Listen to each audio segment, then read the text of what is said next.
mis hermanos, continuamos siempre con Primera de Timoteo y continuamos siempre en el mismo versículo. Pero hoy yo lo quiero invitar más bien, y perdón si lo hice ojear por gusto, a irse un poquito atrás en Efesios capítulo 5. Ese será hoy el texto con el que vamos a iniciar y luego vamos a continuar. Pero quiero que se vaya usted a Efesios capítulo 5 del versículo 19 al 21. Efesios capítulo 5 del versículo 19 al 21. Vamos a leer la palabra de Dios en el nombre del Padre, del Hijo y del Espíritu Santo. Dice la palabra: hablen entre ustedes con salmos, himnos y cantos espirituales, cantando y alabando con su corazón al Señor. Den siempre gracias por todo en el nombre de nuestro Señor Jesucristo, a Dios el Padre. Sométanse unos a otros en el temor de Cristo. Vamos a orar. Señor, te agradecemos por permitirnos hoy estar aquí delante de tu presencia y delante de tu palabra.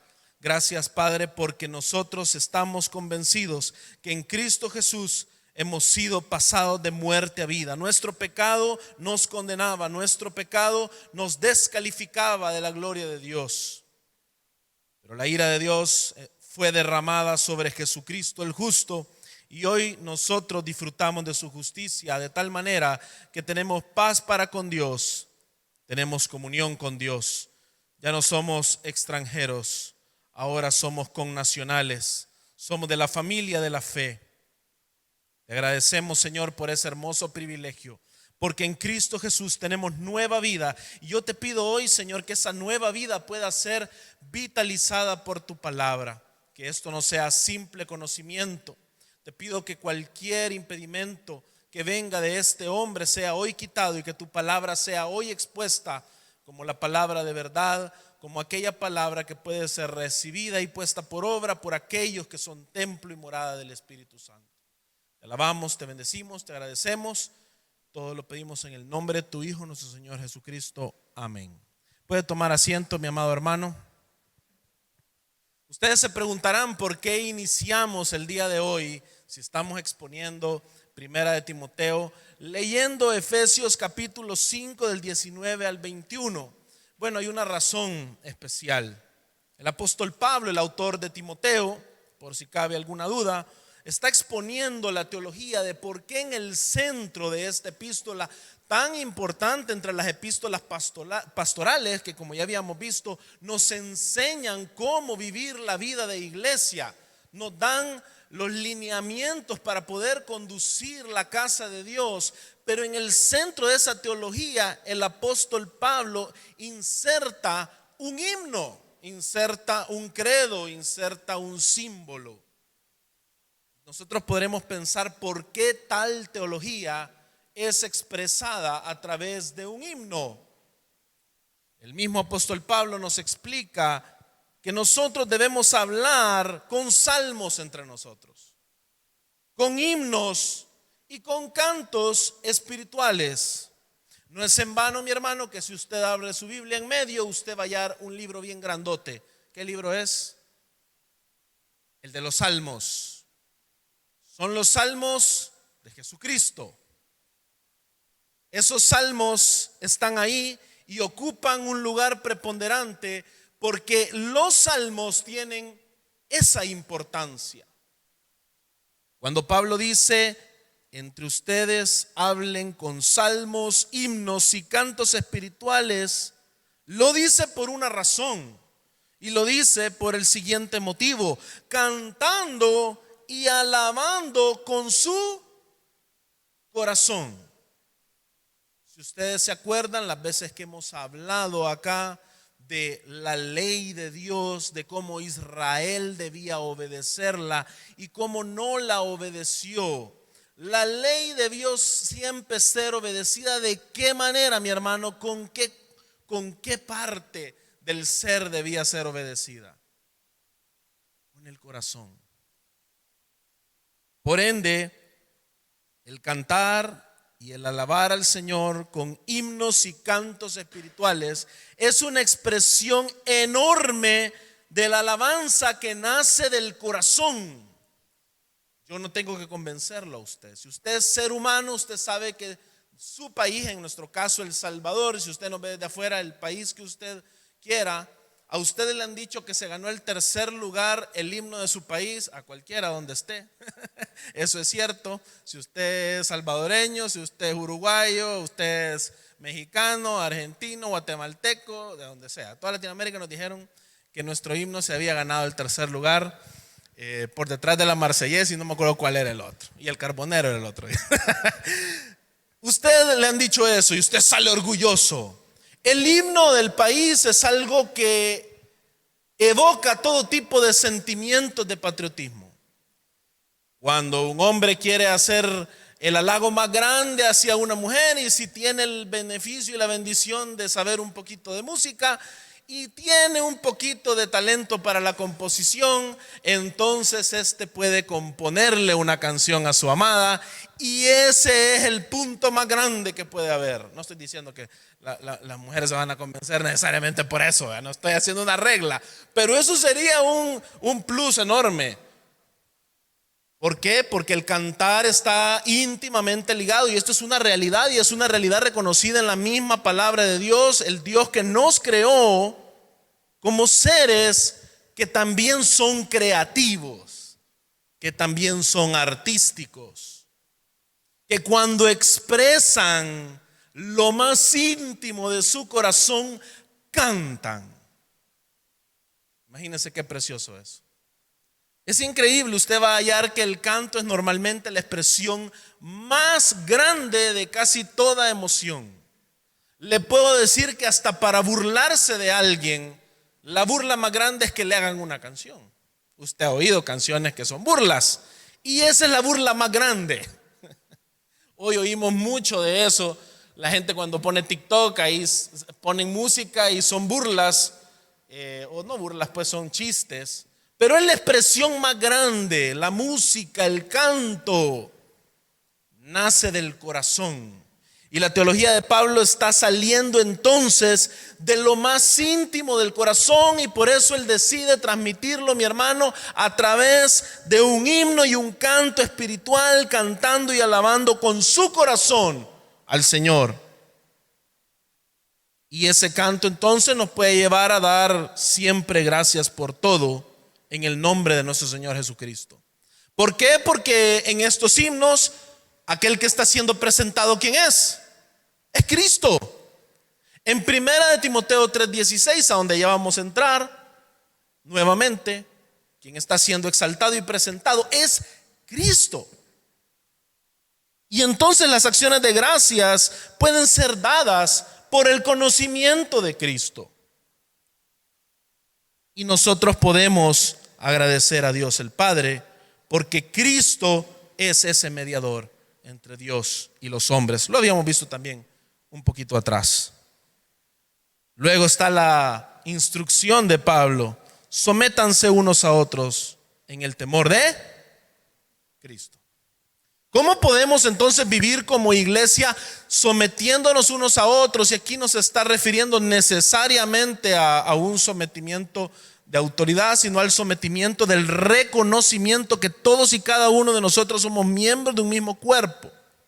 Por ende, hay un sometimiento en el cual todos estamos obligados a participar, que es el sometimiento en Cristo. Si yo me alejo del cuerpo, me alejo de la cabeza. Y para que ese sometimiento pueda existir, Pablo ha dicho antes que hablemos entre nosotros con salmos e himnos. Así de importante es esto. Y así de importante es la razón por la cual Pablo decide que en una de las epístolas pastorales más importantes, el centro, el eje teológico del mensaje sea un himno. Esto nace de lo más profundo del corazón, y es la verdad del Hijo de Dios encarnado y glorificado, que garantiza que nosotros también compartiremos su gloria. Y eso nos debe llenar de gozo, mi hermano. La teología cristiana está cimentada sobre estas verdades. sobre el hecho de que Él vino a rescatar aquello que se había perdido. Hoy cantábamos un himno navideño. Y ese himno navideño, mi hermano, por si usted tiene algún problema con la fecha o la festividad de la Navidad, que yo entiendo que ha sido secularizada, es un himno por la venida al mundo entre nosotros de Emmanuel, de Dios con nosotros, de la promesa de Dios cumplida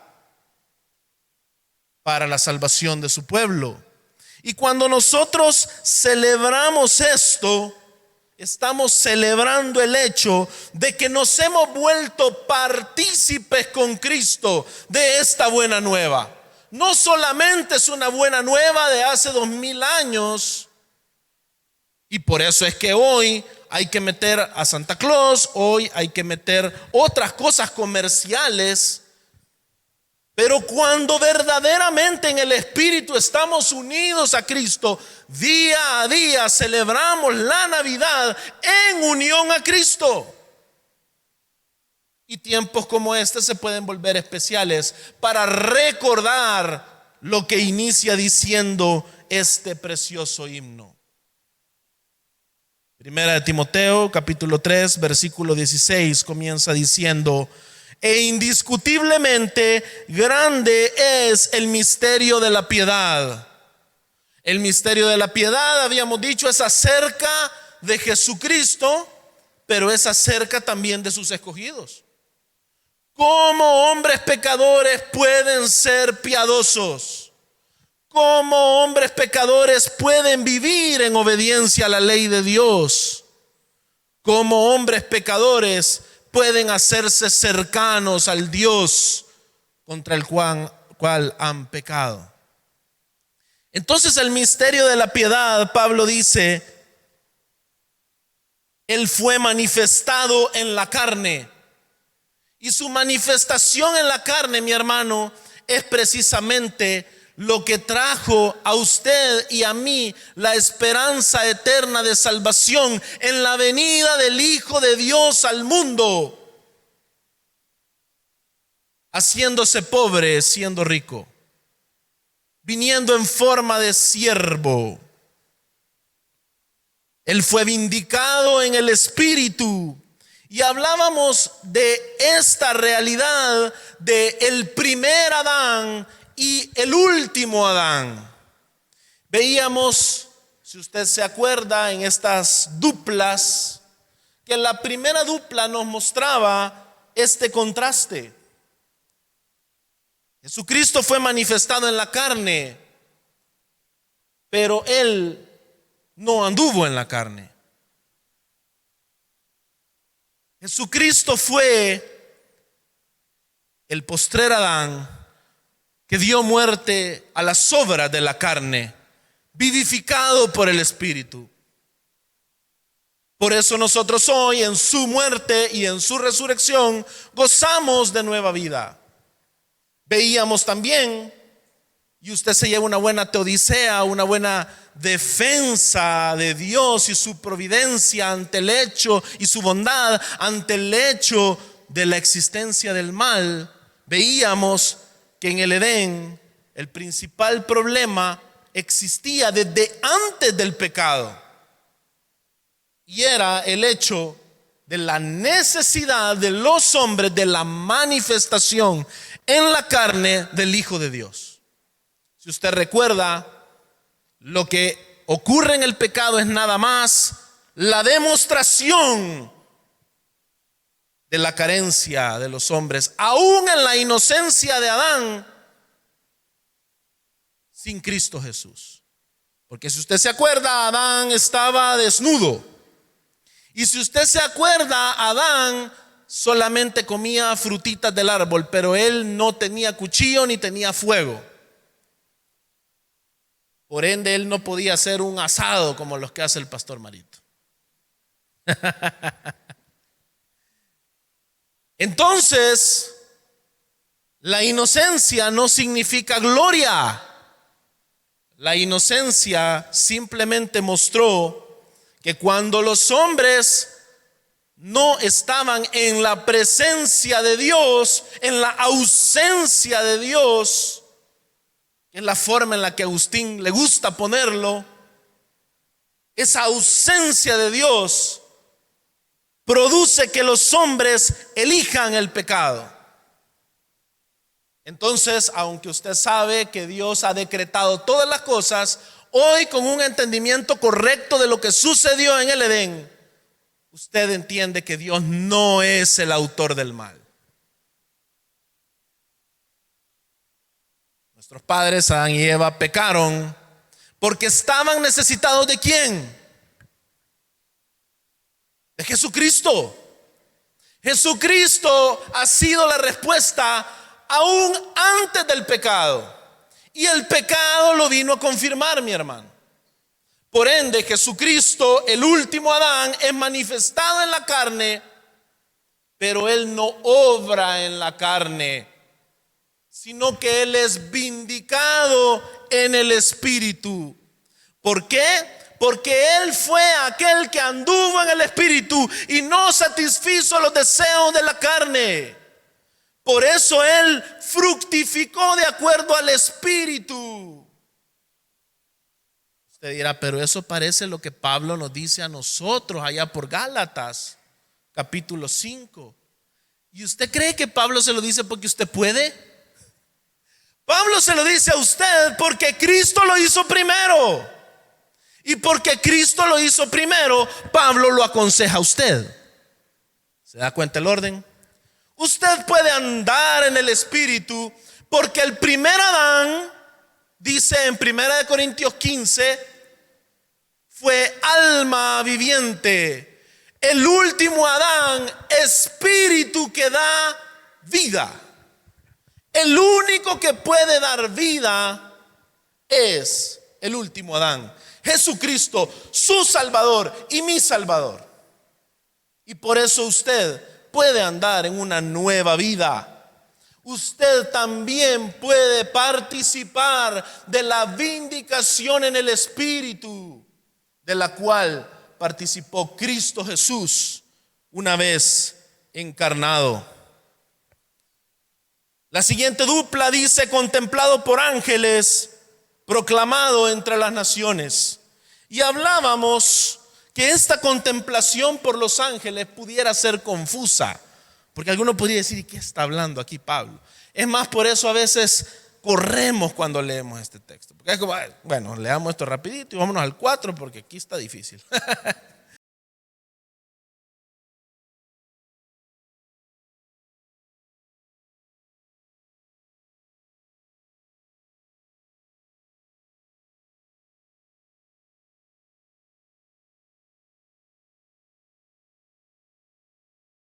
Los ángeles son aquellos que están ministrando constantemente a los patriarcas. Usted se va a dar cuenta que los ángeles son aquellos mensajeros de Dios que están guiando al pueblo que todavía no tiene la revelación que usted y yo gozamos hoy. Por ende, el testimonio de los ángeles es siempre mostrado como el testimonio celestial que viene a la tierra. Y hablábamos, si usted se acuerda, de los cielos como el lugar donde las cosas suceden primero. Hablábamos también mucho en Mateo 28 y ahí fuimos bastante a ese texto. Y veíamos cómo realmente los ángeles son aquellos que testifican de cada una de las verdades que hoy son realidad en el Evangelio y que hoy son realidad para cada uno de los creyentes. Una de ellas, la gloriosa resurrección de Jesucristo, nuestro Salvador. Mateo capítulo 6, en la oración del Padre Nuestro, el Señor nos dice que oremos porque se haga en la tierra su voluntad, como en ¿dónde? En el cielo. Por ende, la procedencia del mensaje de verdad, de la buena nueva, de Jesucristo mismo, que es el maná que descendió del cielo, es de los cielos a la tierra. Nosotros hablábamos en esta dupla que el hecho de que Jesucristo hubiese sido contemplado por ángeles nos daba la seguridad a nosotros que esa contemplación iba a venir a los hombres también. Vamos a agregar a nuestra lectura Hebreos capítulo 1, versículo 13 al 14. Y es curioso el texto en el que está escrita esta teología tan importante sobre los ángeles, porque el autor de Hebreos está haciendo un argumento sobre el Hijo de Dios, sobre Cristo. Dice la palabra de Dios: pero ¿a cuál de los ángeles jamás ha dicho Dios: siéntate a mi diestra hasta que ponga a tus enemigos por estrado de tus pies? ¿No son todos ellos espíritus ¿qué? Ministradores, enviados para servir por causa de los que heredarán la salvación? ¿Se da cuenta que son los ángeles? Los ángeles son espíritus ministradores, mi hermano. Por ende, el hecho de que los ángeles hayan contemplado la obra de Cristo, de la redención, no significa que ellos se informaron sobre la obra de Cristo y dijeron: qué chivo, sigamos con nuestros asuntos. Porque ¿cuál es su función? Ellos son ministradores enviados para servir por causa de los que heredan la salvación. Por ende, el propósito que los ángeles pudiesen haber contemplado todas estas cosas durante la historia tenía como objetivo que también nosotros lo íbamos a contemplar. Como ya le dije, todo el Antiguo Testamento. Agarre usted el libro de Hechos y usted va a ver un montón de ángeles también. Y hoy en día usted ya casi no ve ángeles. Estamos en otro momento de la historia, mi hermano. Eso es lo que algunos no entienden. Estamos en otro momento de la historia. Hebreos 8:13 dice que el nuevo pacto ha hecho obsoleto al antiguo y está próximo a desaparecer, dice el autor de Hebreos. Por ende, la ministración de los ángeles, entonces, dice la siguiente parte de la dupla, lleva a que Cristo ha sido proclamado entre las naciones. ¿Se da cuenta cómo es el siguiente paso? Porque si los ángeles son los espíritus ministradores, el siguiente paso tiene que ser la proclamación del mensaje de Jesucristo a las naciones. Y hablábamos la vez pasada cómo esa proclamación es evidente hoy en usted y en mí. Y nos debemos regocijar, mi hermano. Usted debe regocijarse en el hecho de que siendo usted un gentil, siendo usted de un lugar tan lejano, mire, usted agarra el mapa de la Biblia, El Salvador no está ni por cerca. ¿Cómo han venido a dar esas cosas acá, mi hermano? Han venido a dar porque la contemplación de los ángeles pasó a que en las naciones el evangelio iba a ser proclamado, mi hermano. Y por eso estamos usted y yo aquí. Y esto no habla de hombres. Esto habla de la obra de Cristo. Esto habla de la obra de su Espíritu. Ese es el misterio de la piedad. ¿Cómo entre hombres pecadores pudo suceder tal cosa? Que el mensaje de verdad nos haya llegado a nosotros. Que nosotros hayamos sido tan privilegiados de conocer al Mesías, a nuestro Salvador. Y que hoy seamos contados entre los escogidos de Dios. Que hoy seamos llamados real sacerdocio y nación santa. Me estoy adelantando un poquito de la emoción. Pero gloria a Dios por esto. El evangelio ha sido proclamado en las naciones y nosotros podríamos pensar que las cosas quedan ahí. Nosotros hablamos hasta ese punto el jueves pasado. Pero ustedes saben que nos quedamos bastante a medias.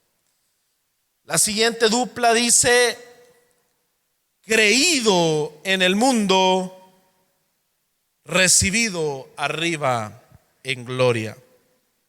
Mi hermano, la proclamación entre las naciones no es solamente un anuncio que no conlleva la transformación de vidas, la transformación aún de naciones por el poder del evangelio. La forma en la que Pablo conecta en este himno es interesante, porque él parte de dos elementos celestiales, que es la vindicación en el Espíritu, que procede de Dios, y la contemplación por los ángeles, que hablábamos que es celestial. Y hasta decir eso, él baja nuevamente al ámbito terrenal y habla de la proclamación en las naciones y el ser creído en el mundo. Esto no es casualidad. La proclamación en las naciones, por el origen que trae, que usted ya vio que trae dos orígenes celestiales, esa proclamación a las naciones resulta en el hecho que, según este himno, Jesucristo será creído en el mundo. El resultado de la gran comisión, mi hermano, fue y sigue siendo en la historia del evangelio que Él ha sido creído y será creído en el mundo tal cual fue profetizado. Eso es lo que dice la palabra de Dios en la gran comisión. Volvemos a hablar de Mateo 28, del 18 al 20. Si nosotros no tuviésemos la esperanza que nuestro evangelio fuese creído en el mundo, ¿cómo haríamos discípulos? Si sabemos que los hombres son pecadores, si sabemos que están imposibilitados de obedecer a Dios, usted y yo estamos imposibilitados de obedecer a Dios, ¿cómo podríamos ser discípulos? ¿Cómo podríamos poner en práctica la piedad? Pero nosotros sabemos que el resultado de la gran comisión responde al hecho de que había sido anunciado un nuevo pueblo desde la antigüedad, y un pueblo de toda nación. Salmo 72 del 8 al 12.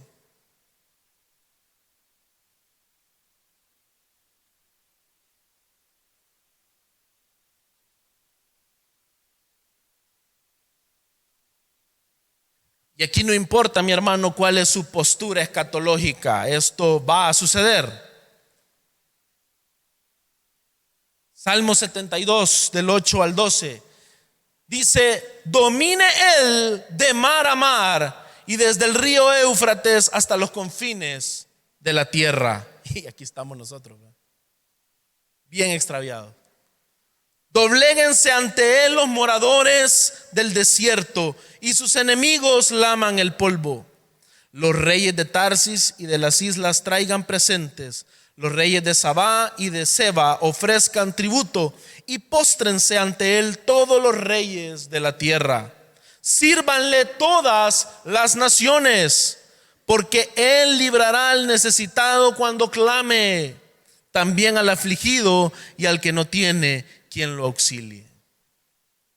Nosotros vemos entonces que el mensaje de verdad del evangelio no es solamente una proclamación que se hace sin receptores, sino que es una proclamación que se hace y que, aunque los verdaderos invitados decidieron no asistir a la boda, ha salido por todo el mundo la invitación. Y esa invitación, mi hermano, será recibida y creída.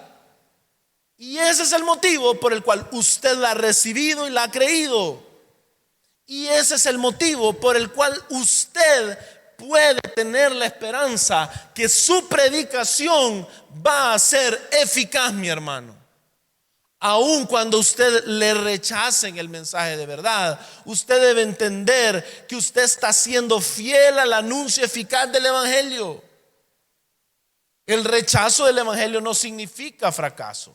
El rechazo del evangelio significa, mi hermano, que usted está trayendo la verdad a la persona, y si la persona llega al último de sus días sin recibirlo, este ya ha sido condenado. Eso es lo que dice la palabra de Dios en Juan capítulo 3.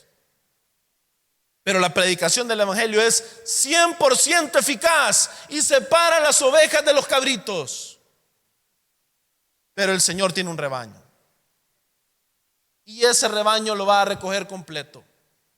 No se va a quedar uno afuera, mi hermano. Usted puede tener la plena seguridad de eso. Amós capítulo 9, del 11 al 12, dice la palabra de Dios, se lo voy a leer yo.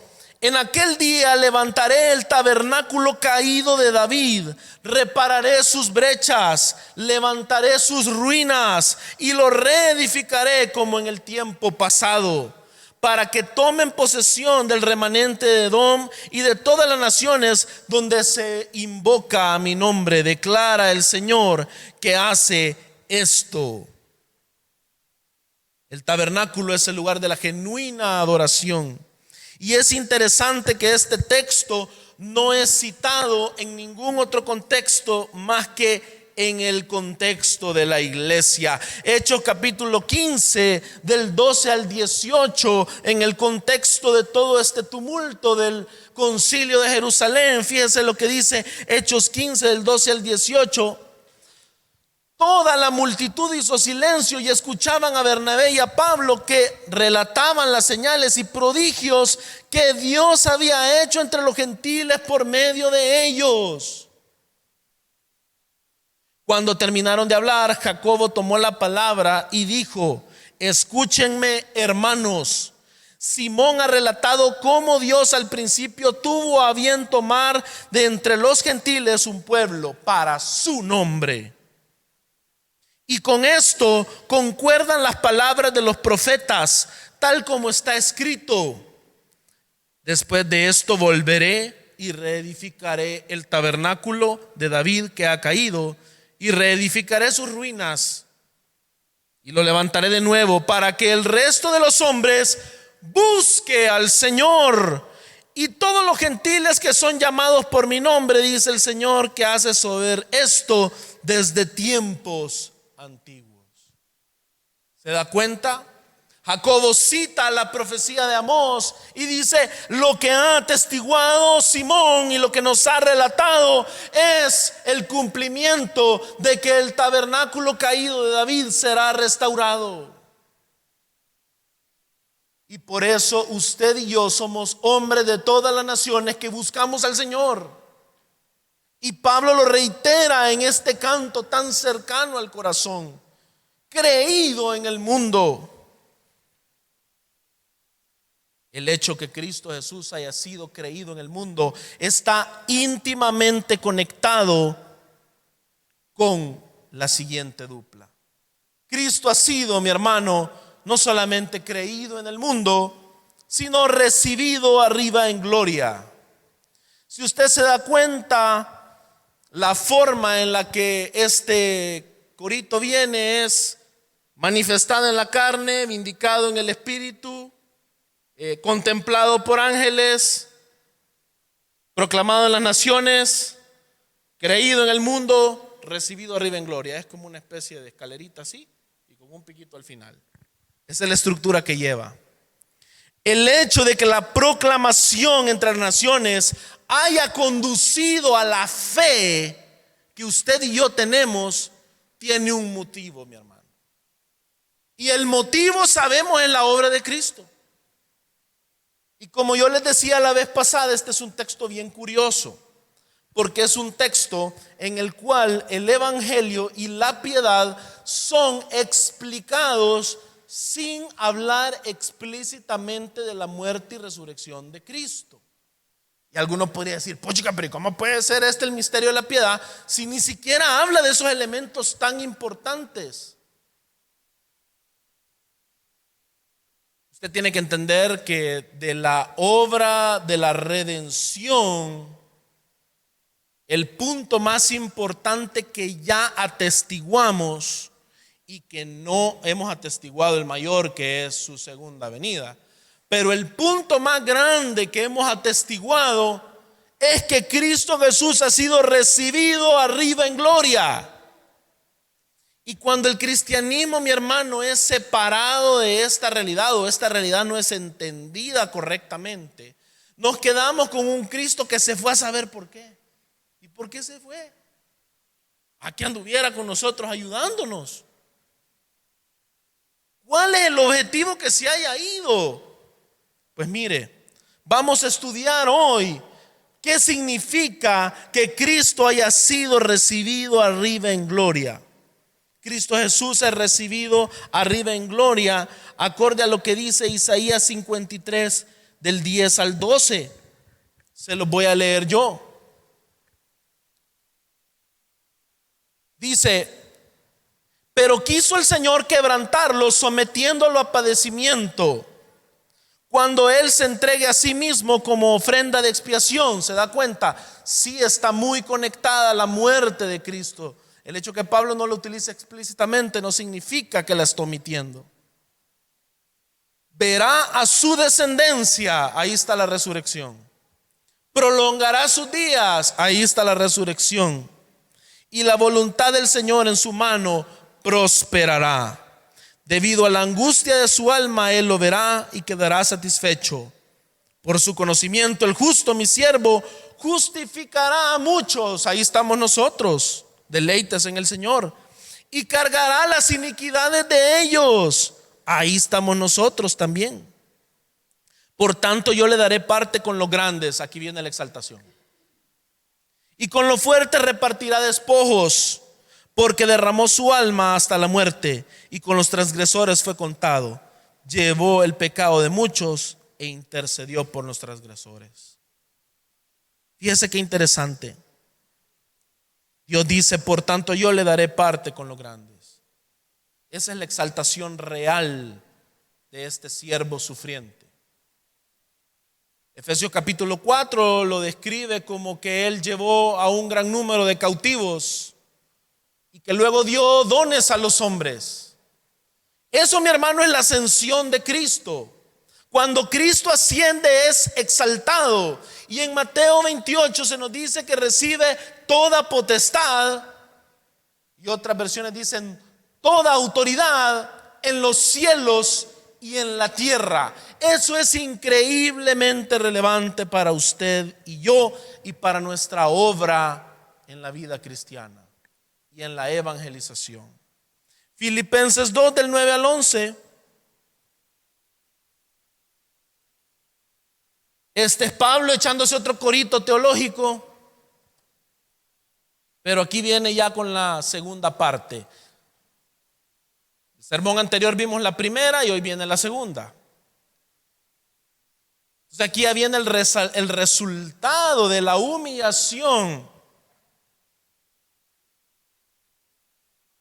Porque aquí en Filipenses 2 estamos viendo una progresión: humillación, exaltación. Y se acuerdan que habíamos visto que en 1 Timoteo la progresión era encarnación, glorificación. Son lo mismo. No se está contradiciendo Pablo, pero está tocando distintos aspectos. Fíjense lo que dice entonces Filipenses 2:9. Por lo cual Dios también lo exaltó hasta lo sumo y le confirió el nombre que es sobre todo nombre. ¿Se da cuenta cómo esto encaja con Isaías? Para que al nombre de Jesús se doble toda rodilla de los que están en el cielo y en la tierra y debajo de la tierra, y toda lengua confiese que Jesucristo es Señor, para gloria de Dios Padre. Entonces, mi hermano, el hecho de que Dios haya exaltado a lo sumo a Cristo tiene el efecto de que al nombre de Cristo se va a doblar toda rodilla. Sin la exaltación real de Cristo, nada de esto sería posible. Porque cuando esta exaltación sucede, suceden dos cosas sumamente importantes que nos enseña el Nuevo Testamento. La exaltación de Cristo, mi hermano, implica la unción real de Jesucristo. El Hijo de David sentado en el trono de Jerusalén es el ungido. Si usted se va al Antiguo Testamento, usted se va a dar cuenta de eso. Salmo 89:20, otra vez leyendo en cántico, vamos a leer el pacto de Dios con David, pero aquí hay algo bien específico sobre la unción. Salmo 89:20 dice: he hallado a David mi siervo, lo he ungido con mi óleo santo. Y aquí estamos hablando de David, el ungido del Señor. Pero de los hijos de David que se sentaban en el trono de David, que el Señor en este pacto le promete será perpetuo, luego se sentaron hombres indignos de ser llamado el ungido. Incluso cuando Israel ha caído y ha sido llevado al cautiverio, ustedes saben que el pacto de David incluye la profecía que un hijo suyo va a edificar casa a su nombre. Y sabemos que el cumplimiento primario sucede en Salomón. Irónicamente, cuando el pueblo de Dios es llevado en cautiverio a Babilonia, la casa del Señor había sido destruida. Pero el Señor llama a su siervo, a su ungido, a Ciro. ¿Sabe por qué hace eso el Señor? Porque el Señor muestra su control sobre todas las cosas. Y como los hombres son solamente creación suya, y Él es el alfarero y nosotros barro en sus manos. Ciro de Persia, el ungido, hace un edicto y edifica casa al nombre del Señor. Ciro ordena que de todos los países vecinos deben de dar para la construcción del Dios de Israel. Dios usa hasta los reyes paganos para llevar a cabo sus propósitos. Pero nada de esto, mi hermano, ninguno de estos tronos eran verdaderamente el trono del ungido del Señor, del verdadero que edificaría casa al nombre del Señor. ¿Se acuerda lo que vimos hace 2 jueves? Que esta es la casa de Dios porque nosotros estamos aquí y somos piedras vivas. Y el ungido del Señor, el que es más alto que David, el que es más alto que Ciro de Persia, que ha sido exaltado a un trono mucho más alto en los cielos, es Jesucristo. Imagínese usted si lo que el Señor prometió a David, un rey, a Ciro, un poderoso emperador pagano, no se va a llevar a cabo bajo el trono de Jesucristo, sentado en los cielos. Por supuesto, mi hermano, que eso va a ser así. Si usted no me cree esta comparación, vámonos a Hechos capítulo 2 del 29 al 36. Este es Pedro haciendo esta predicación sobre la exaltación de Jesucristo como rey. Hechos 2:29 dice: hermanos, del patriarca David les puedo decir con franqueza que murió y fue sepultado, y su sepulcro está entre nosotros hasta el día de hoy. No tenemos esperanza en David, él está sepultado. Pero siendo profeta y sabiendo que Dios le había jurado sentar a uno de sus descendientes en su trono, miró hacia el futuro y habló de la resurrección de Cristo, que ni fue abandonado en el Hades, ni su carne sufrió corrupción. A este Jesús resucitó Dios, de los cuales todos nosotros somos testigos. Así que, exaltado a la diestra de Dios, y habiendo recibido del Padre la promesa del Espíritu Santo, ha derramado esto que ustedes ven y oyen. Póngale atención a esa terminología, derramado. ¿Se acuerda lo que veíamos en Salmos sobre la unción, sobre el aceite siendo derramado? No se preocupe, no me voy a poner pente. Pero es así, esto es bíblico, mi hermano, esto es bíblico. Esta es terminología bíblica y nosotros tenemos que apropiarnos de ella. Ha derramado esto que ustedes ven y oyen, porque David no ascendió a los cielos. David no ascendió a los cielos, eso es lo que le está diciendo Pedro. David se subió a un trono hecho por hombres, reinó sobre Jerusalén. Pero él mismo dice, dijo el Señor. Y este es David hablando sobre Jesucristo. Dijo el Señor a mi Señor. ¿Se acuerdan cuando Jesús discute con los fariseos y dice, ¿cómo es que David es mayor que el Hijo del Hombre si dice, si le llama Señor?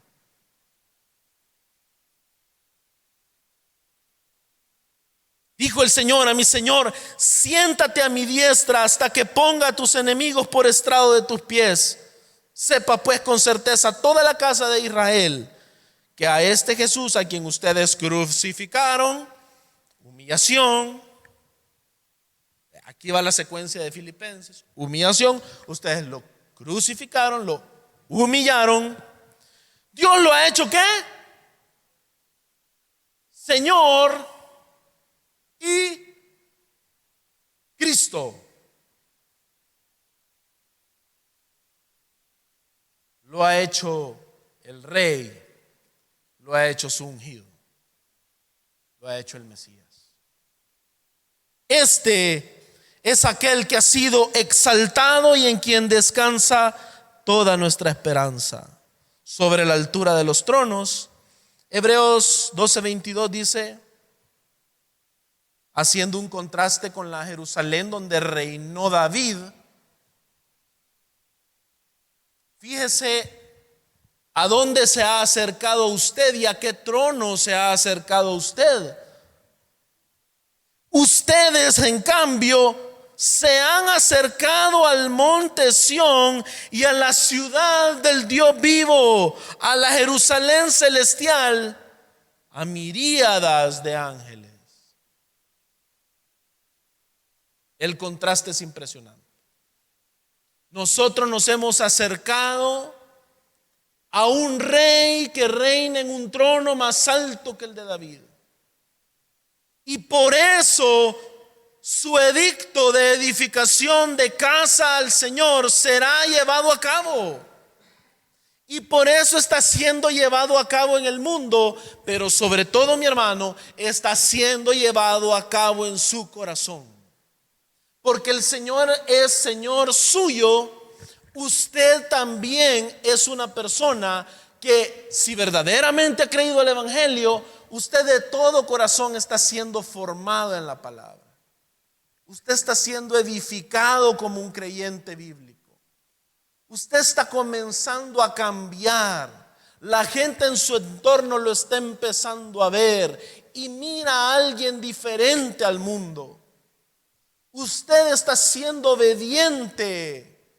Y usted está siendo obediente no a cualquier religión pagana. Usted está siendo obediente a la verdad de Dios. Y por eso su vida muestra la piedad. Y eso es un misterio.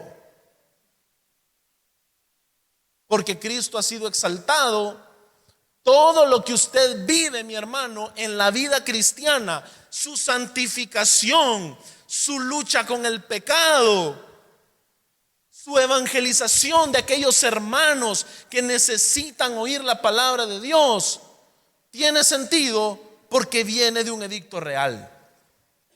Y de un edicto real lleno de poder y de autoridad. Y de un edicto real que también ha recibido el óleo de la unción.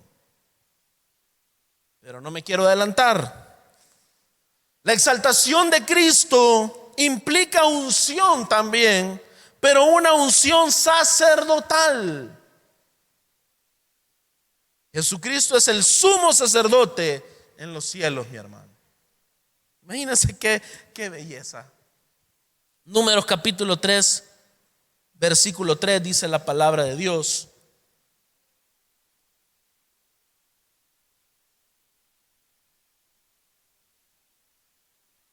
Dice Números 3, 3. Estos son los nombres de los hijos de Aarón. Los sacerdotes que ungidos, a quienes él ordenó para que ministraran como sacerdotes. ¿Quién puede ministrar al pueblo? ¿Quién puede acercar al pueblo a la verdad de Dios, a las cosas santas de Dios, a la ley de Dios, a la correcta observación de dicha ley? ¿Quién era el que podía hacer estas cosas? ¿Quién podía ministrar al pueblo, mi hermano? ¿Sabe quién? Los sacerdotes. Y el principal, el ungido, era el sumo sacerdote. Y el sumo sacerdote era aquel que presentaba ofrendas tan importantes como la ofrenda por la expiación, la ofrenda por el pecado. Pero Cristo Jesús, dice Hebreos 4 del 14 al 16, es un sumo sacerdote. Y fíjense lo que dice Hebreos 4:14. Teniendo pues un gran sumo sacerdote que trascendió los cielos. ¿Sabe usted que trascendía el sumo sacerdote? El velo, trascendía el velo. Por ende, este sumo sacerdote agarra el cielo como el velo y lo trasciende. Imagínese usted cuánto más alto es, cuánto más grande es este sumo sacerdote, el cual nos ministra, que trascendió los cielos. Jesús, el Hijo de Dios. Retengamos nuestra fe, porque no tenemos un sumo sacerdote que no pueda compadecerse de nuestras flaquezas, sino uno que ha sido tentado en todo como nosotros, porque fue manifestado en la carne, ¿se acuerda? Pero sin pecado, fue vindicado en el Espíritu. Ese es el sumo sacerdote que al ser glorificado en los cielos, al ser ascendido a los cielos, recibió la unción sacerdotal definitiva. Por ende, Jesucristo recibe estas dos unciones: la unción real, la unción sacerdotal. Y por esta unción sacerdotal, nosotros sabemos que Él puede compadecerse de nosotros. Nosotros sabemos que Él ha entrado perpetuamente al lugar santísimo, trascendiendo los cielos. Nosotros sabemos que Él entró ahí y presentó un sacrificio que lo tuvo que presentar una vez y para siempre. No como los sumos sacerdotes del Antiguo Testamento, que debían año con año presentar sacrificios, día con día presentar sacrificios. El sacrificio de Cristo Jesús satisfizo por completo la ira de Dios.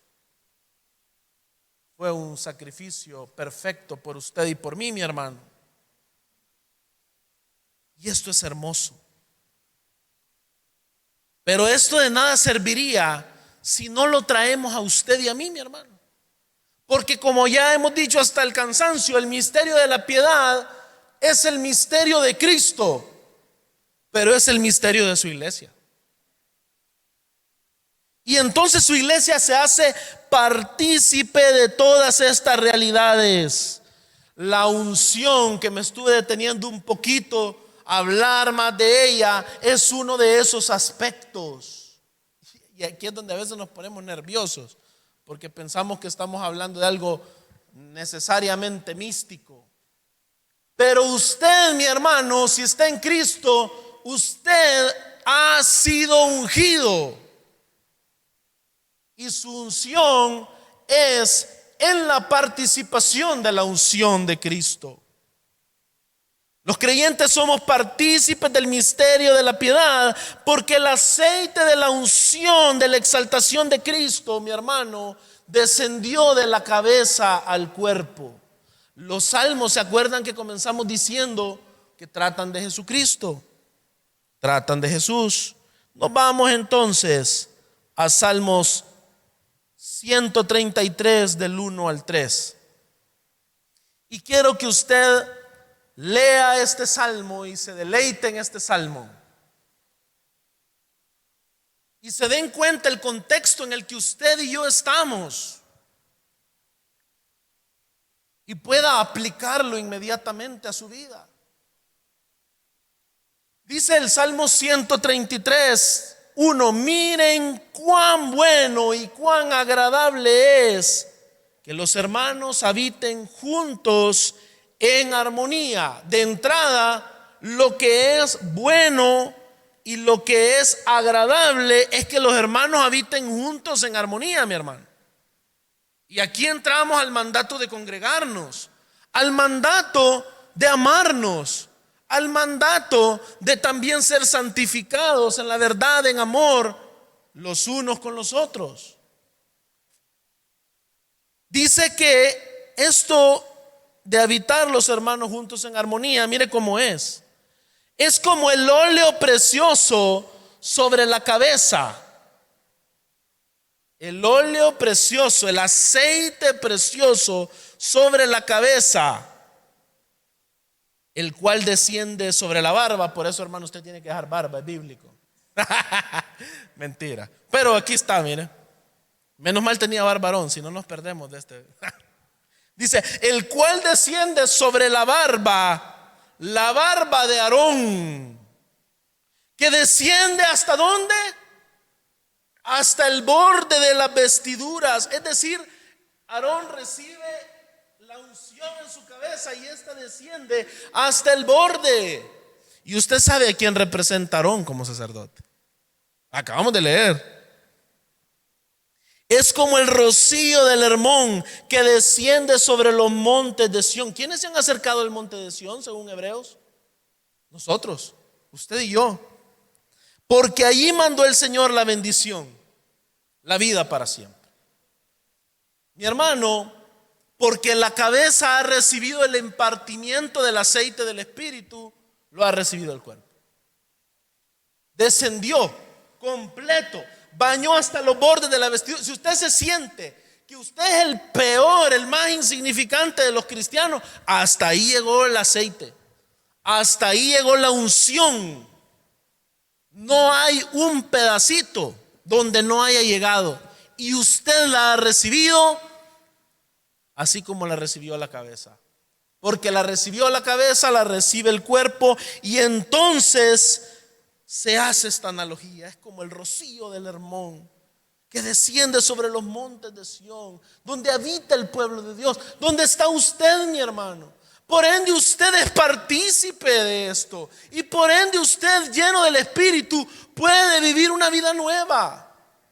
La puede vivir dentro de la iglesia y la puede vivir fuera de la iglesia.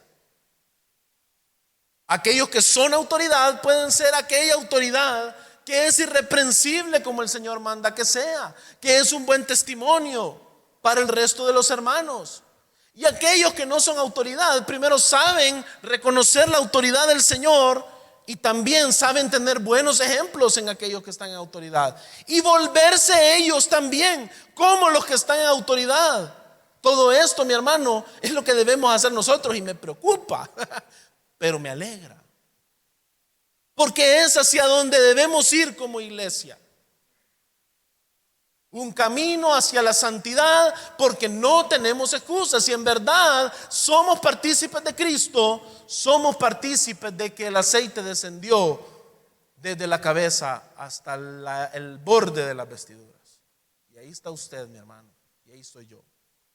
El Espíritu Santo de Dios ha sido impartido a cada uno de nosotros y nosotros entonces hemos recibido poder, porque eso es lo que dice Hechos. Recibiréis poder cuando haya venido sobre vosotros el Espíritu, y entonces me seréis testigos.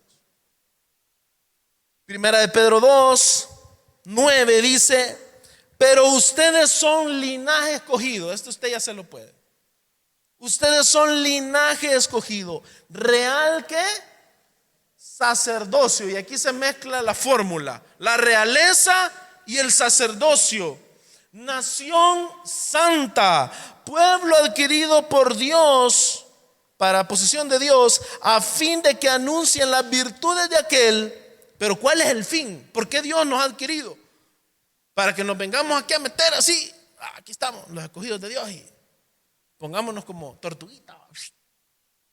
No, no, mi hermano, no es la razón.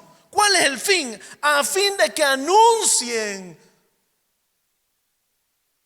¿Está hablando a mí? ¿Les está hablando a ustedes, hermano? No nos hagamos los locos. A fin de que anuncien las virtudes de aquel que los llamó de las tinieblas de donde ustedes estaban, donde yo estaba podrido, donde usted estaba podrido, con las que seguimos luchando, pero que estamos siendo santificados, a su luz admirable. Entonces debemos ir y anunciar esas virtudes, porque nosotros somos partícipes de este propósito, y Pedro lo está confirmando. Entonces aquello que está cantando Pablo tiene todo este sentido. Tiene todo este sentido, mi hermano. Qué gloriosa verdad encontramos en el hecho de que Cristo Jesús es creído en el mundo, porque ha sido recibido arriba en gloria. La participación, mi hermano, de los creyentes en el misterio de la piedad es solo posible por una realidad: la unión de todo el cuerpo de Cristo. Efesios 4 del 14 al 16. Este también usted ya se lo puede. Dice Efesios 4: entonces ya no seremos niños sacudidos por las olas y llevados de aquí para allá por todo viento de doctrina, por la astucia de los hombres, por las artimañas engañosas del error. Más bien, al hablar la verdad en amor, se da cuenta cómo esta es una progresión de inmadurez, madurez. Más bien, al hablar la verdad en amor, creceremos en todos los aspectos en aquel que es la cabeza, es decir, Cristo. ¿Se acuerdan cómo hablábamos de Adán? Que el principal problema en el Edén, obviamente el pecado sucede, y ese es nuestro problema hoy, y eso es de lo que Cristo nos salva, pero Cristo también nos trae la madurez. Pero hablábamos que en el Edén había un problema aún antes del pecado, que era la inmadurez. La madurez solo es alcanzada en el segundo Adán, a quien usted y yo nos hemos acercado. Y dice: al hablar la verdad en amor, creceremos en todos los aspectos. ¿En quién? En Adán, no, porque Adán es un niño, es un bebé. En aquel que es la cabeza, es decir, Cristo, de quien todo el cuerpo, estando bien ajustado y unido por la cohesión que las coyunturas proveen, conforme al funcionamiento adecuado de cada miembro. Y aquí entra su compromiso, mi hermano, porque si usted es miembro, usted debe tener un funcionamiento adecuado. Usted no puede achacarle todo al pastor, y tampoco el pastor se puede hacer el loco porque los hermanos no están cumpliendo su función. Aquí puede haber una dualidad de problemas. Tal vez los pastores no estamos haciendo lo que tenemos que hacer, y tal vez el pueblo tampoco. Pero el Señor Jesús es quien edifica su iglesia. Y el estar nosotros juntos, mi hermano, la cohesión que provee las coyunturas, es lo que nos permite crecer en aquel que es Cristo Jesús. Y por eso, si yo como pastor no estoy tan bien, usted viene y usted me soca, porque aquí estamos creciendo y estamos madurando. Y yo también como pastor le ayudo a usted a crecer. Y estamos creciendo, pero estamos creciendo juntos, mi hermano. Pero si usted se separa del cuerpo, si usted divide al cuerpo, si usted muerde al cuerpo, usted no lo está edificando. Usted lo que está haciendo es volviéndose un pámpano que no lleva fruto, que la palabra de Dios dice tristemente que será quemado. Entonces el lugar que debe tener el miembro bíblico del cuerpo de Dios es acá, es participando con los hermanos. No solamente cuando todo es color de rosa, sino también cuando la cosa se pone color de hormiga, cuando no se le ve para ningún lado. Aquí nos edificamos, mi hermano. Aquí es donde está la unción de la que habla, la verdadera unción, hermano. La unción que transforma vidas, no la unción que nos vuelve locos. La unción que nos da vida nueva en Cristo. El verdadero poder de Dios que transforma el alma, que transforma lo más profundo de nuestros pensamientos. Acá está todo eso, mi hermano, en el pueblo de Dios, en la comunión con la cabeza que es Cristo Jesús. Por ende, es indispensable, mi hermano, que al usted contemplar el misterio de la piedad, se lleve también el conocimiento claro de su necesidad, que para ser partícipe de él, usted sea partícipe del cuerpo de Cristo. Si no, usted no será vindicado en el Espíritu. Si no, usted será como aquel que, aunque recibió el mensaje, usted no es de los que ha creído. Y usted no participa de que el Señor ha sido recibido en gloria en los cielos. Su alma descenderá al Seol.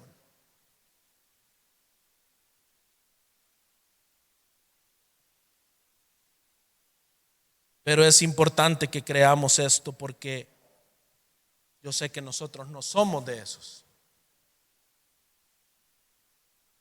Ese es mi aliento y esa es mi esperanza. Jesucristo es esa ancla firme del alma, como dice Hebreos 6. Yo por eso sé que nosotros no somos de los que retrocedemos para perdición. Yo por eso sé que en gracia y verdad vamos a crecer hacia la madurez. Para poder conducirnos en la casa de Dios, mi hermano, los creyentes debemos de tener puesta nuestra esperanza en Jesucristo, no en ningún otro hombre. Porque la esperanza puesta en Jesucristo es la que nos permite a los hombres ser como Él. Y entonces los hombres podremos ser como Jesucristo y anunciar las virtudes de aquel que nos llamó de las tinieblas a su luz admirable. Pero si usted ya pone la mirada en un hombre, usted está fracasando, y está fracasando rotundamente, y ese fracaso usted lo va a probar tarde o temprano. Pero si usted pone su confianza en Cristo, aquel que murió, resucitó y que hoy está sentado a la diestra de Dios, usted tiene el triunfo en Cristo garantizado, mi hermano, aún en la muerte. Colosenses 1 del 24 al 29. Ya con esto vamos a ir cerrando. Dice Colosenses 1 del 24 al 29. Ahora me alegro de mis sufrimientos por ustedes, y en mi carne, completando lo que falta de las aflicciones de Cristo, hago mi parte por su cuerpo, que es la iglesia. De esta iglesia fui hecho ministro conforme a la administración de Dios que me fue dada para beneficio de ustedes, a fin de llevar a cabo la predicación de la palabra de Dios, es decir, el misterio que ha estado oculto desde los siglos y generaciones, pero que ahora ha sido manifestado a sus santos. A estos Dios quiso dar a conocer cuáles son las riquezas de la gloria de este misterio entre los gentiles, que es Cristo en ustedes, la esperanza de gloria. ¿Se da cuenta cómo termina de la misma manera Pablo en 1 Timoteo y cómo lo está haciendo aquí en Colosenses? Cristo en nosotros, la esperanza de gloria. Cristo ha sido recibido en gloria en los cielos. Y porque Él ha sido recibido en gloria en los cielos, nuestra esperanza es firme, mi hermano. A Él, a este Cristo que ha sido recibido en gloria, nosotros proclamamos, amonestando a todos los hombres y enseñando a todos los hombres con toda sabiduría, a fin de poder presentar a todo hombre perfecto en Cristo. Con este fin también trabajo, esforzándome según ¿qué? Su poder. No dice según mis fuerzas, según mis capacidades, según mi capacidad de persuasión. Dice según su poder, Por ende, todo aquello que nosotros hoy como iglesia nos sentimos carentes, mi hermano, debemos alentarnos como el apóstol Pablo y decir: nosotros también trabajamos, esforzándonos según su poder que obra poderosamente en mí. Y eso dígalo usted también, no le digo confiéselo, dígalo, ahí está en la palabra. Usted también es partícipe de esta misma verdad, porque si Pablo estaba por aquí en la barba, más arriba que nosotros, recibió del mismo aceite que usted ha recibido allá por el caite del pie, pero ahí está. Por ende, usted puede trabajar y esforzarse según el poder de Dios, porque este poder obra poderosamente en usted, mi hermano. Obra poderosamente en usted. Si usted siente un desaliento en el progreso de su santificación, si usted siente un desaliento en cómo está su corazón, usted trabaje sabiendo que es el Señor quien tiene el poder. Y ese poder no se quedó allá en los cielos, fue derramado. Y derramado sobre usted y sobre mí, porque fue derramado sobre Cristo. Y por eso obra poderosamente en usted.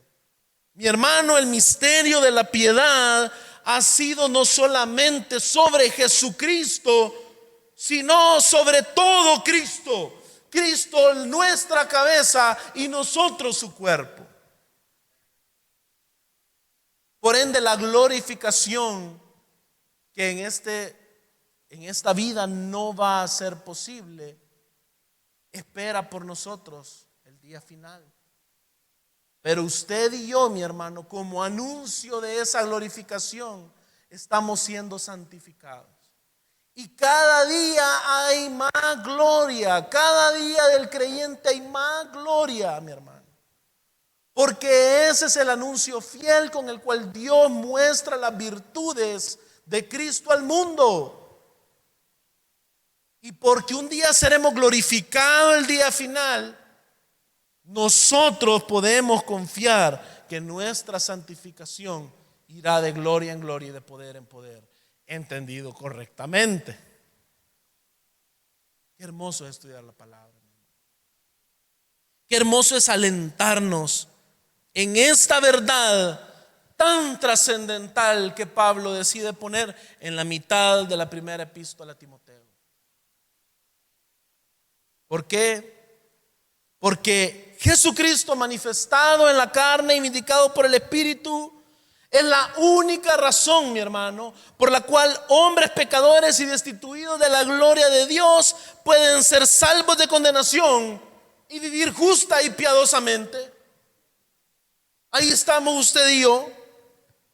Es por la obra completa de Cristo, mi hermano. No es una obra mediocre, es una obra completa de Cristo, que la iglesia ha sido vivificada en el Espíritu.